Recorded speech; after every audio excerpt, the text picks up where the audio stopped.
You have extraordinary reporting in your book on what this was likely based on and how it doesn't match up to what Megyn said. Here's the clip, SOT 6, from the Oprah interview. In those months when I was pregnant, all around this same time, so we have in tandem the conversation of he won't be given security, he's not going to be given a title, and also concerns and conversations about how dark his skin might be when he's born.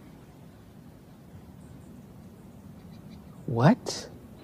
And who is having that conversation with you? What? So, there is a conversation. Hold up. There are several conversations. There's a conversation with you, with Harry, about how dark your baby is going to be? Potentially, and what that would mean or look like. Ooh. And you're not going to tell me who had the conversation? I think that would be very damaging to them. So tell us what your reporting shows happened. Well, of course, that was brilliant of you to bring that clip up, because the body language just showed her discomfort as she dug deeper into her own hole.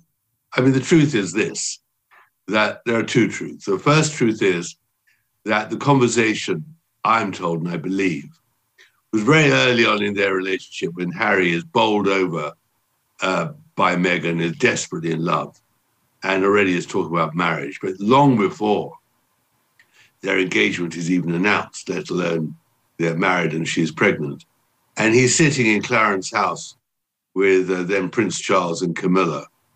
And Camilla just laughingly says, well, any child you'll have will probably have brown skin and ginger hair. And they all laugh, including Harry. I mean, not because of racism. It's just one of those things everybody imagines.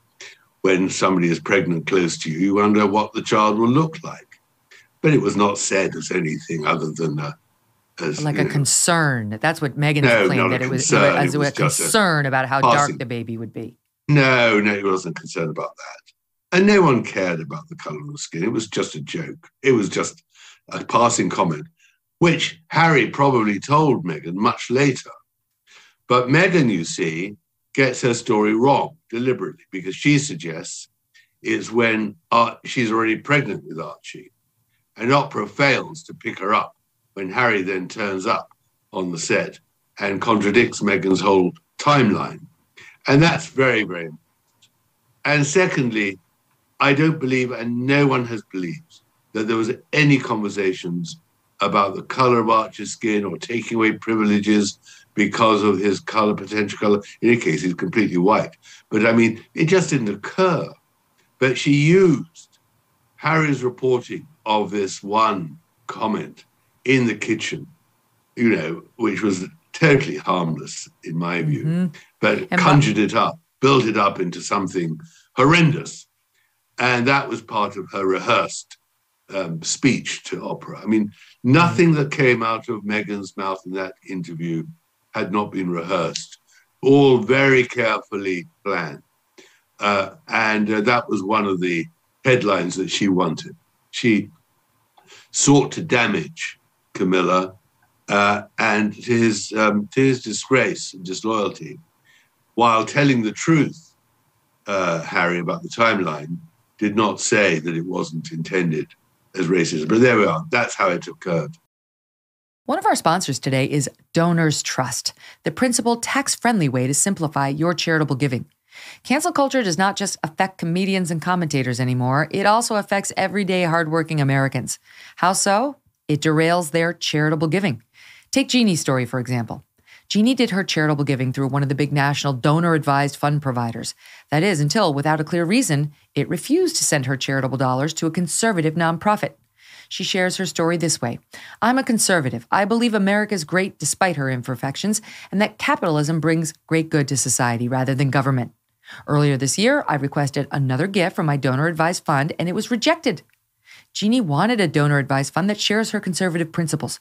And she found it in Donors Trust, the oldest and largest donor-advised fund committed to limited government, personal responsibility, and free enterprise. Do you want a principal partner helping you support causes close to your heart?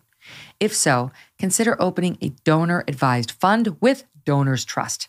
For more info on how Donors Trust can help you with your charitable giving, visit donorstrust.org/MK, and they will give you a free copy of their donor prospectus. That's DONORS Trust, donorstrust.org/MK.